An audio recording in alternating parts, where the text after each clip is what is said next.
Hello Scorpions, welcome to Guru माइंडी tarot. और ये reading है 30 जून से लेके 6 जुलाई तक की। तो चलिए देखते हैं आपके लिए क्या मैसेज है इस वीक में।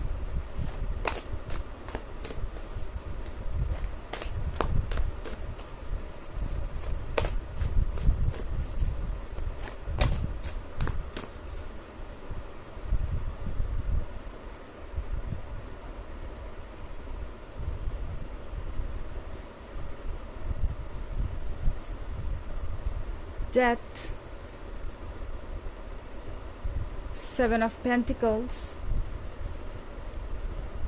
4 of Swords, 9 of Wands, Ace of Wands। Okay, तो हमारे पास कार्ड है 4 ऑफ Swords का। 4 ऑफ Swords के साथ आई थिंक स्कॉर्पियन, आजकल आपका पर्सन किसी फैक्ट को एक्सेप्ट करने की कोशिश कर रहा है, किसी बात को मानने की कोशिश कर रहा है। एक ऐसी बात जो उनके लिए एक्सेप्ट करना बहुत ज़्यादा मुश्किल हो गया है, क्योंकि उनके इमोशंस अब उनके कंट्रोल में नहीं है। ऐसा लग रहा है जैसे कि कहना कुछ चाह रहे हैं और कह कुछ और रहे हैं, करना कुछ और चाहते हैं और हो कुछ और रहा है। एंड ऐसा इसलिए है क्योंकि इनके इमोशंस इन्हें ठीक से सोचने नहीं दे रहे। ओके, कभी इन्हें लगता है इस वीक में जैसे इन्हें आपके पास चले आना चाहिए, और कभी इन्हें लगता है कि इन्हें आपका इंतज़ार करना चाहिए, क्योंकि मैं यहाँ डेथ का कार्ड देख रही हूँ। तो हो सकता है आप में से बहुत सारे लोगों का ब्रेकअप हो गया हो, या आप दोनों के बीच में कोई इश्यू हो, एंड ये पर्सन जानता है कि उन्हें आगे बढ़ के प्रॉब्लम को सॉल्व करना चाहिए, कोई सॉल्यूशन निकालना चाहिए इसका, पर नहीं। 7 ऑफ पेंटिकल्स के साथ ये पर्सन अपनी जगह पे बैठ के वेट करना प्रेफर कर रहा है।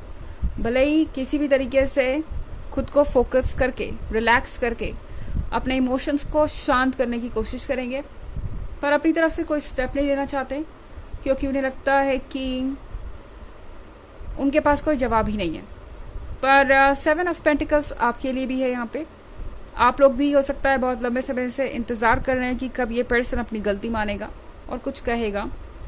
हालांकि मुझे ये इस वीक में होता हुआ नज़र नहीं आ रहा, पर यहाँ पे एक पॉसिबिलिटी ज़रूर है कि ये पर्सन डायरेक्टली आपसे कुछ नया कह के, किसी के थ्रू कोई मैसेज या किसी तरीके की बात कहेगा आपसे, जिससे आपको ये लगे कि जो कुछ भी हुआ वो अब आपको भूल जाना चाहिए, क्योंकि उनकी गलती नहीं थी। 9 ऑफ वॉन्ड्स के साथ मैंने खुद को डिफेंड करता हुआ देख रही हूँ।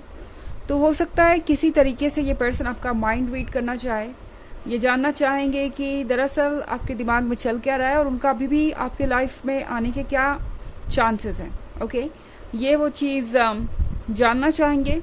और बहुत सारे केसेस में ऐसा भी हो सकता है कि ये पर्सन आपसे फ्रेंडशिप करना चाहे, एंड तरह तरह के एक्सक्यूजेस देना अचानक ही आपको शुरू कर देगा, और आप सोचेंगे कि भला इनसे एक्सप्लेनेशन मांगा किसने।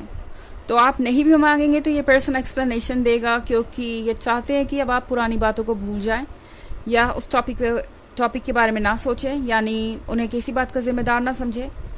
दरअसल ये पर्सन धीरे धीरे 4 ऑफ सॉर्ड से परेशान हो रहा है। कितना भी फोकस करना चाहे खुद को, कितना भी अपना ध्यान दूसरी बातों पे लगाना चाहे, डिस्ट्रैक्ट करना चाहे, हर बार जब भी ये आंखें क्लोज करते हैं, ये जब भी अपने आप को मिरर में देखते हैं, इन्हें समझ में आता है कि इनकी क्या गलती है, इन्हें क्या करना चाहिए, और इन्हें सबसे ज़्यादा जो ज़रूरी बात है वो पता लगती है, वो ये कि आप उनके हैप्पीनेस के लिए ज़रूरी हैं। ये पर्सन इस सच्चाई से भाग नहीं सकता, और इसीलिए सूनर और लेटर कोई ना कोई तरीका तो निकालेंगे। एस ऑफ वॉन्ड्स के साथ आपको पता चल जाएगा कि ये पर्सन डेस्परेट है। ओके, किसी ना किसी तरीके से आपको ये पता चलने वाला है कि ये पर्सन दरअसल आपको कितना मिस कर रहा है। हो सकता है ये कोई टेक्स्ट मैसेज आपको कर दें एंड देन कहेंगे कि बस यूं ही गलती से चला गया, या कोई और एक्सक्यूज़। आपसे कहीं मिलेंगे और आपको लगेगा कि ये कोई कोइंसिडेंस है, बट ये पर्सन बस वहाँ पे इसलिए होगा कि आप उनकी तरफ ध्यान दें। ओके, तो कुछ चीज़ें ऐसी हैं जो इंटेंशनली ये पर्सन करेगा, एंड आप समझ भी जाएंगे कि ये पर्सन शायद ये चीज़ें इंटेंशनली कर रहा है, और आपको समझ में आ जाएगा कि ये पर्सन ऑलरेडी परेशान हो चुका है इस सेपरेशन से, इस ब्रेकअप से, और अब ये कुछ और चाहते हैं, रिकन्सिलिएशन चाहते हैं। हालांकि ये एक जनरल रीडिंग है तो ये सबसे रेजोनेट नहीं होगी। एनर्जी रिवर्स भी हो सकती है अगर आप क्रॉस वॉचर हैं। इसके अलावा अगर आप पिछले वीक की रीडिंग या ईयरली रीडिंग देखना चाहें तो उसका लिंक आपको डिस्क्रिप्शन बॉक्स से मिल जाएगा हमेशा की तरह। चलिए आगे बढ़ते हैं।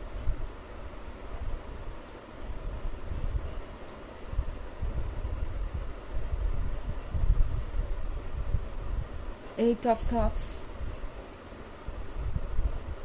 King of Wands, High Priestess, Six of Swords and Temperance. Okay. तो हमारे पास है eight of cups. Eight of cups के साथ आई थिंक ये पर्सन ऐसा फील कर रहा है जैसे कि आप दोनों ऑलरेडी बहुत दूर तक आ चुके हैं। इस रिलेशनशिप में बहुत सारी पॉसिबिलिटीज़ हैं।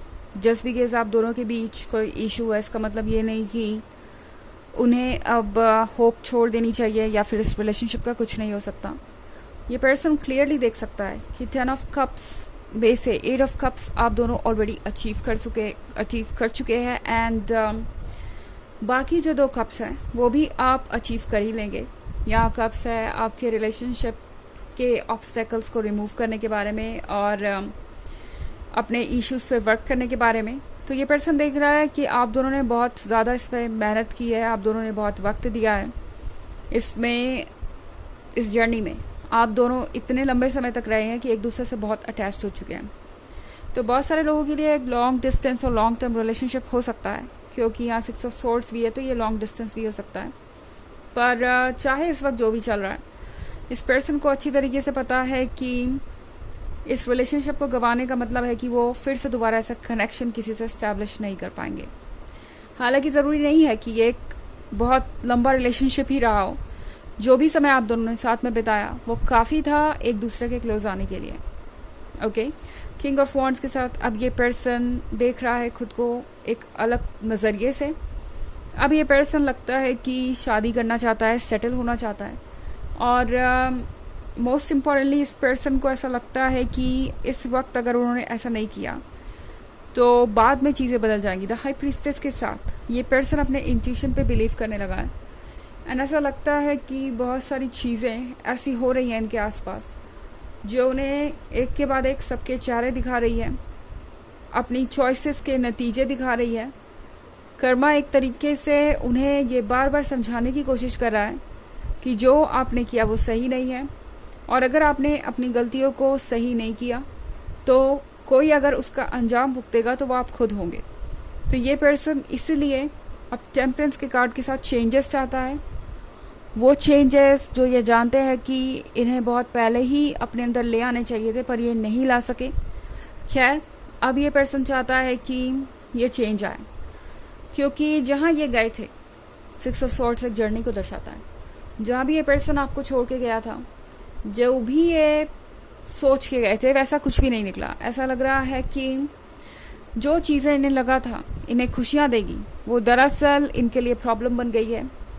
इन्हें लगा था कि आपसे दूर जाना एक अच्छा आइडिया होगा और सारे इश्यूज और प्रॉब्लम्स सॉल्व हो जाएंगी, बट यहाँ पे तो उन्हें उल्टा ही लग रहा है। उन्हें लग रहा है कि वो और ज़्यादा अकेले हो गए हैं और उनसे एक इतनी बड़ी गलती हो गई है जिसका कि कोई सॉल्यूशन नहीं है। तो टेम्परेंस के कार्ड के साथ ऐसा लगता है ये पर्सन ये श्योर करना चाहता है कि ये 8 ऑफ कप्स अब 10 ऑफ कप्स हो जाए। यानी डेफिनेटली ये सोच रहे हैं कि आपके साथ एक फ्यूचर हो इनका और इसके लिए ये पर्सन कुछ ना कुछ स्टेप तो ज़रूर लेगा अपनी तरफ से। आप जल्दी ये देखेंगे। चलिए देखते हैं कि आपके लिए ऑरेकल मैसेज क्या है।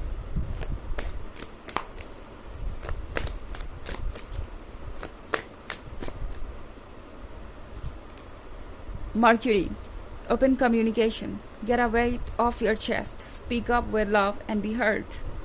तो ये कार्ड आपसे कह रहा है कि आपको ज़रूरत है कम्युनिकेट करने की। मतलब यहाँ पे ये नहीं कहा जा रहा कि आप जाके खुद से कन्वर्सेशन स्टार्ट करें या इनिशिएट करें, मगर ये पर्सन अगर आपसे कम्युनिकेट करता है, बात करना चाहता है, तो डेफिनेटली आपको खुल के कम्युनिकेट करना चाहिए, आपको भी अपने सारे डाउट्स और क्वेश्चंस पूछ लेने चाहिए, अपनी फीलिंग्स को जाहिर कर देना चाहिए। अगर आपको लगता है कि ये पर्सन वाकई में कुछ बदलना चाहता है, क्योंकि ऐसा लग रहा है कि ये पर्सन इस वक्त काफ़ी ज़्यादा श्योर है आपको और ख़ुद को लेके। एंड सबसे बड़ी बात यह है कि टैरो आपसे कह रहा है चाहे आप जो भी कहना चाहें उसे स्वीट वर्ड्स में कहिए, क्योंकि ये पर्सन वैसे भी बहुत हर्ट है इस वक्त, और जो भी आप कहेंगे आपको सुना जाएगा। ओके, तो यहाँ पे बिल्कुल भी कोई परेशान होने वाली बात है ही नहीं। तो ये थी रीडिंग इस वीक की। आई होप आपको अच्छी लगी होगी। Thanks for watching, till next video, bye.